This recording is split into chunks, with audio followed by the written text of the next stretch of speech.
So once again here with Prunus persica, and my nectarine tree, this nectarine, a nectarine tree. My parents got it for me for my birthday, but I don't really live here. So it's gonna have to be theirs. I'll come back and take care of it and hopefully someday eat the nectarines, but we'll see. So it came in a little pot. It came in a pot sort of the size of one of those peppers I got going over there, and it needed to be repotted. So we put it in this pot here that used to be holding our garden hose, and I just gave it a rinse and threw in the soil, and then put in the root bulb and the tree there, and we're gonna see how it does.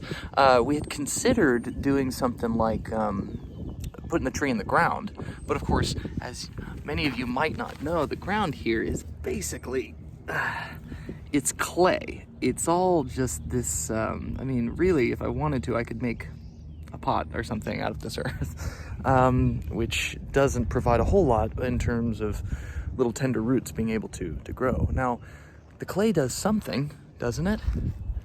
Because these trees definitely have deep root systems. But what I'm trying to do here is figure out if this is the right place for this nectarine tree. So here, I'll show you. So what I have is this garden behind me, which is a number of rows back this way. We got a fire pit here and this newly installed wall. Eventually this is all area that's going to be patio. But back there I've got the garden, and I'm thinking to have the nectarine be sort of the corner post of the garden. So we were thinking about maybe even burying the pot, and then that way we could decide if we liked the way it looked, if it liked to grow there, if there's enough sun in that spot.